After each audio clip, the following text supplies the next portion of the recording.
Thank you and welcome, Hakan. It's really nice to see you here in Paris. And Hakan just came in and out for this session. And we were talking last week, and you were saying, that it's so important to come here. But first of all, could you just tell us what Arçelik does? Tell us a bit about the company, because I have to admit I hadn't heard of it when we first spoke last week. But now I have heard, it's amazing. It is a bit of an odd name to remember, but I like to think of myself as a washing machine salesman.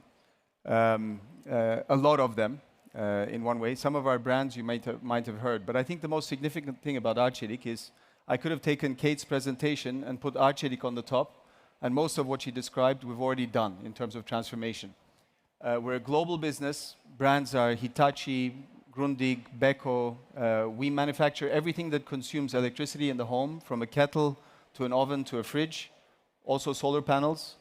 And this is important for two reasons. One, the company originated in an emerging market. So our sustainability, global sustainability leadership is a good example for places where energy consumption is going to grow due to appliance penetration, like Pakistan, Bangladesh. We have double-digit market share in all of those places, India. That's one reason why Arçelik is important. And second, we have scale. We make tens of millions of appliances, and those appliances consume energy in homes, which actually cause emissions. And any efficiencies we are able to create, not just in the manufacturing process, but in what our appliances uses, directly impacts the amount of carbon in the atmosphere. So it's a very critical industry, and years ago we chose sustainability as the center of our existence. It really, truly is our purpose. So if you were to ask an engineer in South Africa, or in Pakistan, or in China, or in Turkey, Romania, doesn't matter where you go, they will say they are singularly focused on decarbonizing the business. And they're proud to work for us.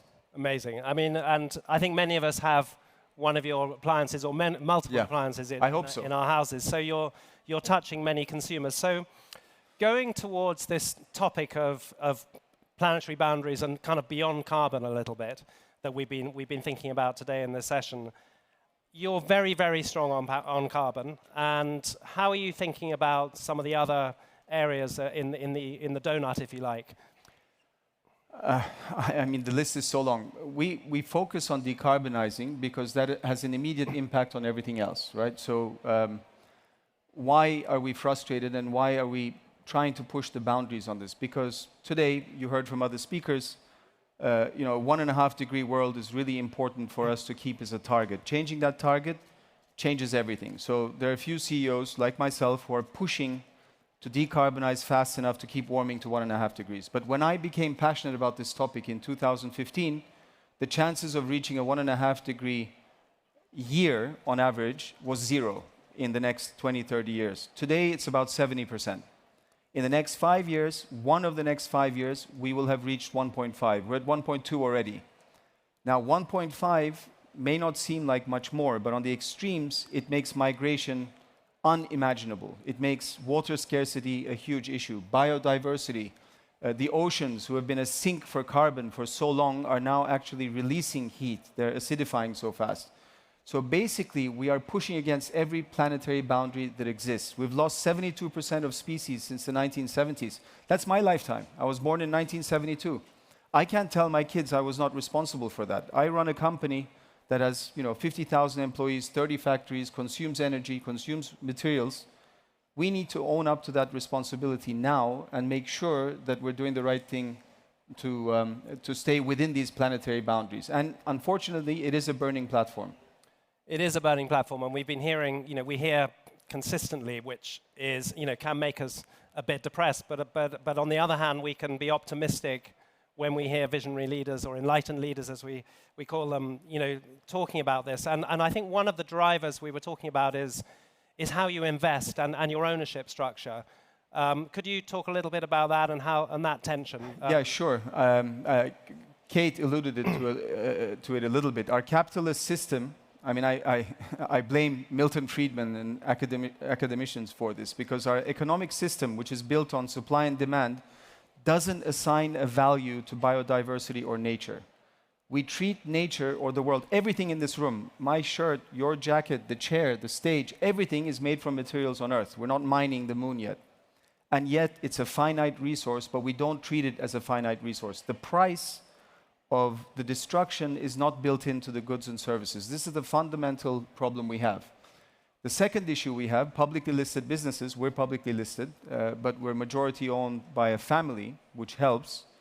But the US style of market-driven returns with short-term analyst reports every 3 months, it puts too much pressure on short-term gains. Whereas for a company's true value to be unleashed, it needs to have a very long-term view. And today, if you are not actually hedging a mandatory price in carbon, if you are not decarbonizing in your manufacturing operations, the cost of having to buy carbon credit in the future is going to put you out of business, because you won't be able to compete with businesses like ours, because we have invested in 105 megawatts of solar power, so we make our own solar power.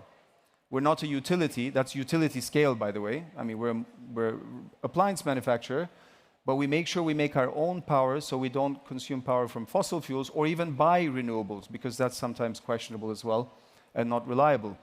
And that way we're hedging the need to buy carbon credits in the future, which will be mandatory. If we talk about a 2-degree warmer world, trust me, all the governments will wake up, there will be strict regulation, mobility will be difficult, and every company will be required to bake in the cost of the carbon they're emitting into their goods or services. So, as a responsible business leader, you really have to hedge the future of your company.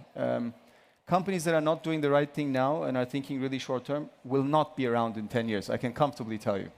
So, I mean, it's, again, just listening to what Hakan was saying, we make our own power. You create your own power and you're significantly investing. So this, if we were sitting with a private equity audience here, we'd be saying, well, the capex is too much, we can't do that. You've got to sell the business in 5 years or whatever. So how do you, and you mentioned when we were talking last week about investing ahead. Mm-hmm. And I think there's something critical in this whole debate is, the businesses of the future are investing now and spending more money to, I guess, they're going to make less profit now because they're investing ahead. How are you thinking about that? And you had a project you wanted to...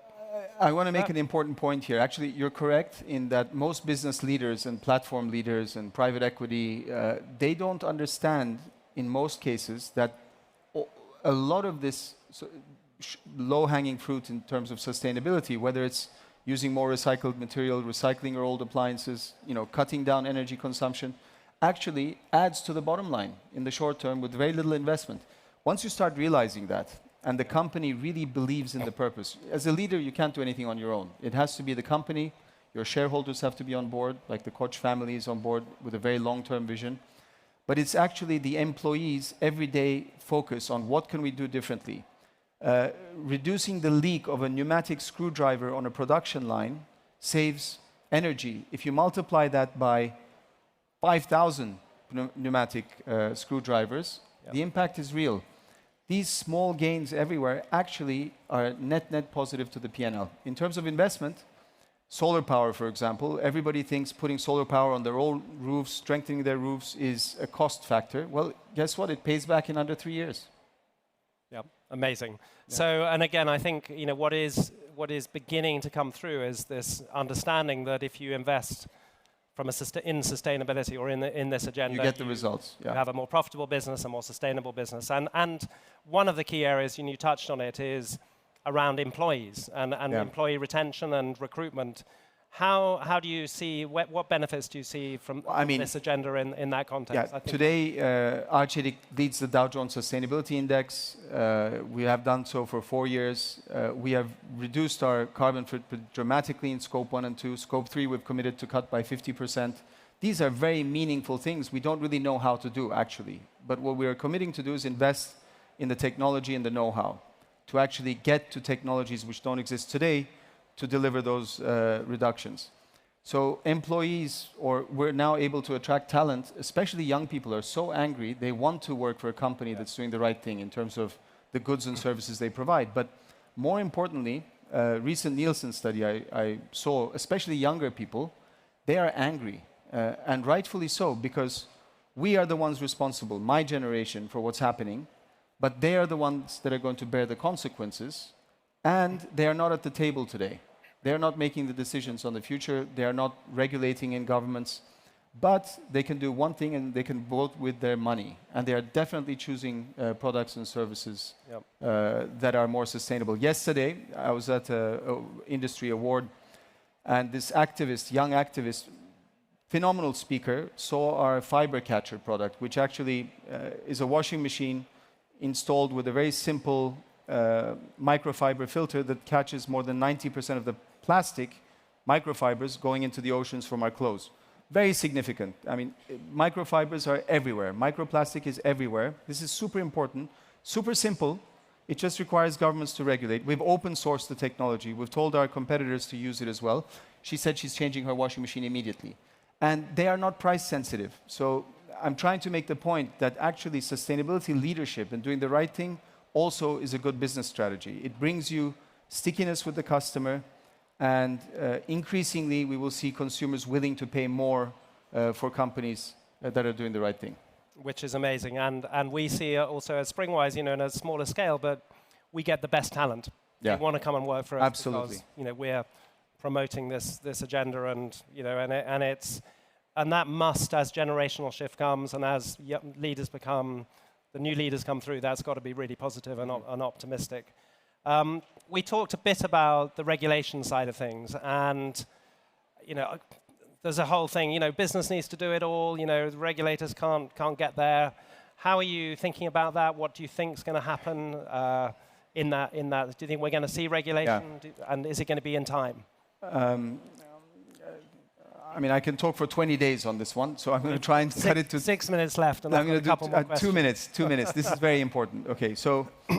The way we're going now, the only hope we really have is A, pricing carbon, which I think will happen, and make it mandatory, but B, regulation. I'll explain why. 4 product categories. Just this is a business that I'm close to. I speak to you about what I know really well.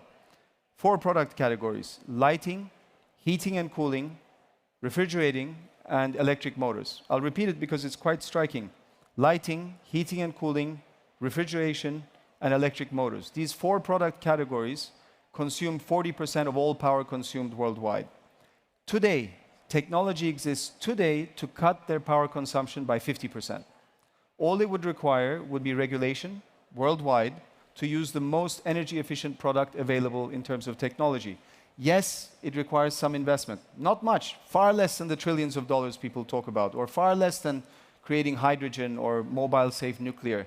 This is a solution we have here today, which doesn't cost much.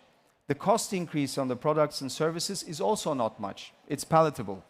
And I think the wealthy countries can subsidize the poorer countries who are going to consume.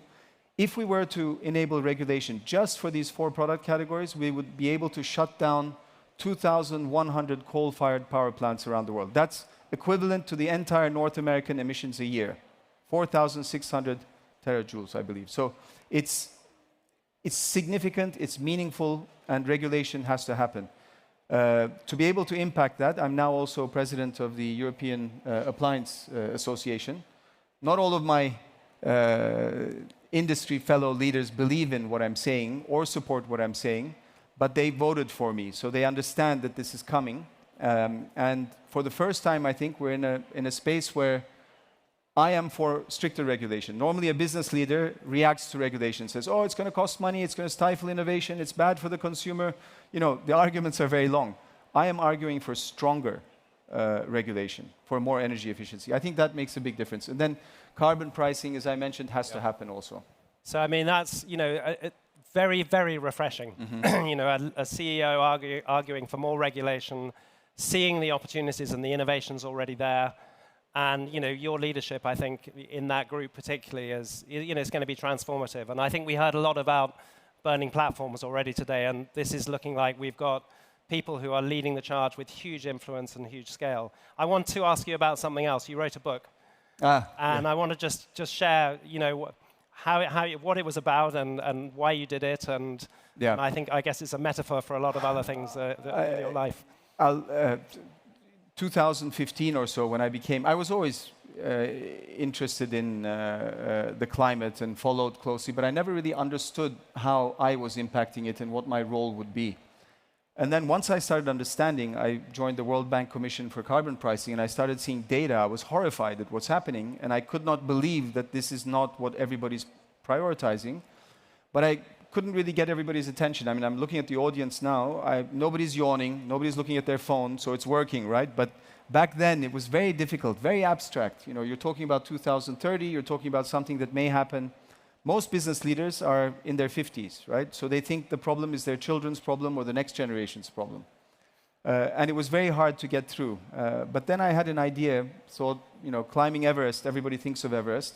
Maybe make a big story out of preparing for it and draw attention to the melting glaciers. And I went on that journey. It was a long preparation, very focused. I made it up. It was a very unfortunate year to do it because many climbers died the morning. It was the worst day in the mountain's history. But I made it back alive, and I was transformed deeply into a new person, and I had a renewed purpose, which was basically to drive innovation, drive technological change, and behavioral change in the platform that I manage. And the platform I manage has impact, right? It's huge. We make tens of millions of appliances. So us changing voluntarily really does make a big difference. I mean, I love Patagonia. I mentioned this, that Kate mentioned, but it's tiny, right? You need scale. You need the big companies to transform fast. And they need to focus on what they impact most, whether it's materials, whether it's regenerative materials, or decarbonizing. And I've kind of made it my own personal mission. And it was all triggered in a visit to Thailand with my children to a favorite bay of mine, Maya Bay, and I prepped my children about a Pirate's Cove treasure. We swam ashore, rented a boat, and I was knee-deep in plastic. Knee-deep, you know, unbelievable. And that happened in the last 10, 15 years. Just unbelievable, undescribable. And my daughter looked up at me and said, "Why?" And at that moment, I could not answer her. I really could not answer her. Why? Because there is no answer. There is no excuse. And I'm part of the problem. I mean, the amount of plastic we use is insane in our products. So I decided then, at that moment, that in 20 years, when my children are adults, I will tell them that I did everything in my power while I was leading the platform to transform the business I was managing for good and to try and clean up the mess that we were making. Amazing. And I wrote a book about it. And it's called, it's Thank you. Look, it's amazing, and it's called A Mountain to Climb, I think. Yeah. Thank you for mentioning the name. You gave me a copy, which is great. I'm going to read it. But look, we talked also about the human factor earlier.